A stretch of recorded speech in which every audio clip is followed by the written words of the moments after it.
So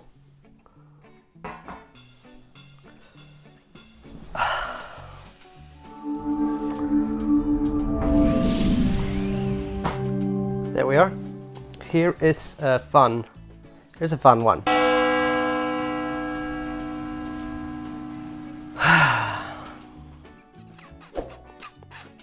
It's a good question, and I actually get it quite often. How would I go about it if I had to start over today and get started as a real estate investor starting from zero? Which is actually what I did, but it's a good while ago, and since then we've managed to acquire quite a few properties. We have properties here in Sweden,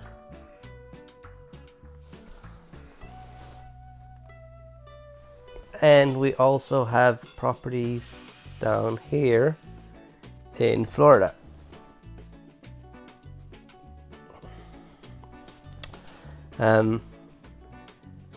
In Florida, it's mostly single family homes, some duplexes, some trailers, mixed stuff, and here in Sweden we have some multifamilies with a restaurant in one of them and some land and some stuff that we're going to build and expand on. And those were acquired over time, and I started, as I said, from absolute scratch by buying a single family home. So the subject we're talking about today, I've actually described very thoroughly in the book I wrote. And if you haven't read it, I would love for you to go on Amazon.com or the SE or Barnes & Noble or Adlibris and look for Investing for Freedom, Building Wealth One House at a Time by Lars Dyrendal.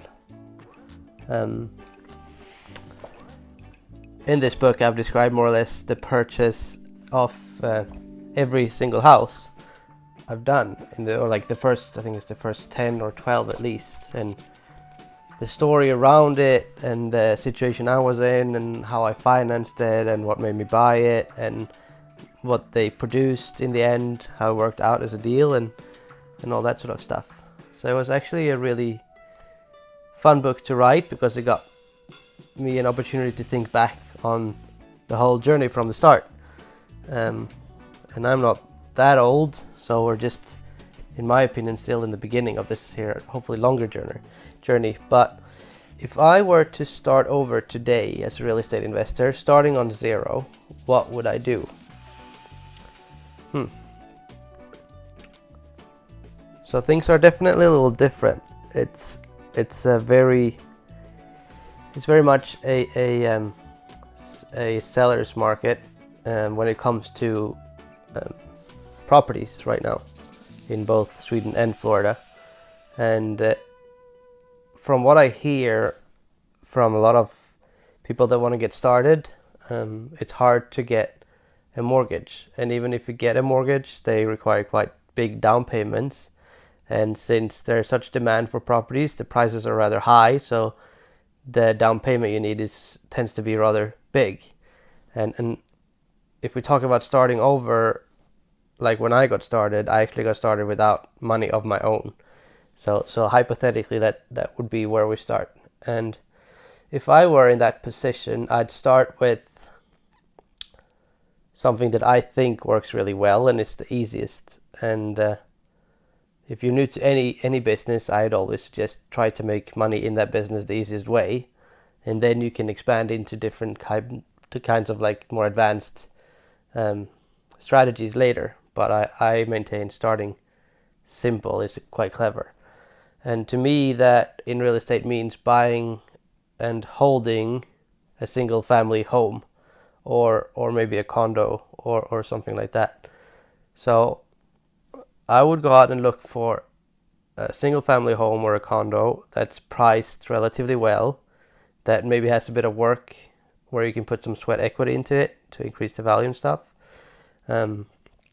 But the goal would be to find a property where you can buy it using other people's money, meaning maybe a bank mortgage, maybe owner financing, maybe you have parents you can borrow from. I've done that, friends and family, I borrowed from neighbors and old family friends and whatever it took to get hold of the cash needed to buy the property.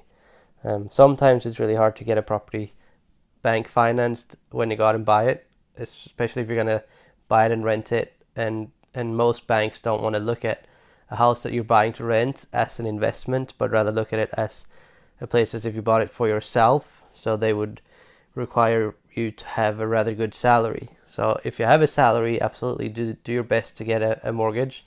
Use that mortgage as part payment for that property, and then maybe borrow the rest from your parents or wherever you can get hold of it. What I did with my absolute first property, or one of the first properties, was I got a bank mortgage.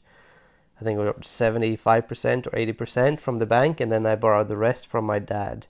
And I I helped him take out a bigger mortgage on his place, and then paid him his interest plus 1%. So he made money lending me money. And if you look around, it's very likely you have someone around you can make a deal like that with. Um, so I guess I would do my absolute best to find a property that I could buy and rent for a relatively high rent. So like I wouldn't buy something very expensive, very central, because they tend to give a low return when it comes to rent. So if you buy a house for 10 million versus buying a house for, in Swedish crowns this is, let's say $1 million versus buying a house for $100,000, the house for $1 million will rarely give 10 times the rent of the house for $100,000. So therefore I would go not on the most pristine locations. I would move out a bit till I find a place that looks like you can get hopefully close to 10% of what you pay for the house back in rental payments each year. So let's say you could find a house for $100,000, you'll get $10,000 a year in rent, or $850 a month, or whatever that equals. And that's a very plausible deal to find. It's hard and it takes a lot of looking, so be prepared to spend a lot of time searching. But finding that you have good opportunity to use that rental income to pay for rather expensive loaned money, because the mortgages you're going to get as a first-time investor, if you use owner financing, family, friends, neighbors, angel investors, whatever you want to call them, their interest is going to be a little higher since you're considered quite risky, as would a mortgage from the bank, obviously, like maybe a little higher because you're a new investor. But I would use the income from the property to try to pay off the most expensive part of the loan, and then look at refinancing it as soon as possible. But the idea would be to buy the property using only other people's money, because if we can do that and still have the property make enough income to pay all the mortgage costs, all the running costs and costs of owning, maybe even leaving a little bit of a profit without using our own money, that means we can replicate again and again and again. If we were to build it up on our own money or our savings, we'll empty our account quite quickly on maybe one or two houses. But if we can do it with other people's money and not dip into our own savings, we can replicate that type business over and over and over again. And then as we own them, we don't need to take much money from the property. You shouldn't take much money from the property in the beginning, but use most money to pay off the most expensive mortgages. And then you'd have a few pretty tough years where you're not making that much money. But after, let's say, 5-10 years, when you've paid off a bunch of the expensive top part of the mortgages and maybe been able to refinance, all of a sudden you'll find that you might be able to make enough money from the rentals you bought to actually live off of it and quit your day job. And when you've gotten there, a whole world of opportunity opens up, and everything becomes a lot more fun, in my opinion, when you don't have to do anything by force, but life lets you do what you want, not by necessity, but because you want to do it. And that's just heaven. So yeah, I would, if we were to do a quick recap, I would go out, see if I could find, like, there's two things we need to look for. One is really good properties that give a good return, and two is people that we can get help from with money, because you need to get hold of the money to buy the asset, the house that gives a good return. And then whenever we manage to make that work, find a house that makes enough income to pay for even rather expensive borrowed money and still have a little left over, then we can repeat and do it over and over and over again. And that's how I would restart and grow myself a nice little portfolio that makes enough money for me to not have to work again very quick. Yeah, I think that's what I do.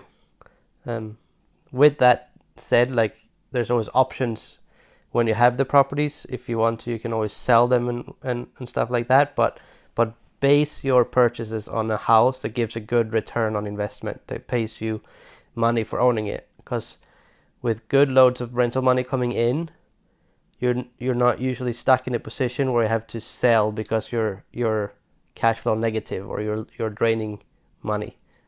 Because that's always a danger. Cash flow is going to be, and is by my experience always the biggest threat for the type of investments we do, anyways, where you keep putting all your money into assets, and the money that comes in, you pay them back into assets. So that doesn't leave you, because we technically don't want a big load of money laying in our account either, because they're not doing any good there. We want the money to work for us. So they go back into investments, and if we were to do sketchy investments where we had to sell at a certain time or flip something and the market changed or whatever, we could end up in a very rough position quick. Versus if we build it on solid cash flow, we make money owning all our assets, and that puts us in a position where we hopefully won't ever have to dump them just because we don't afford to keep them. And when you can choose when you want to sell, you have much better odds of making good money when selling. So that's how I do it. Thank you very much for watching, and talk soon. Bye.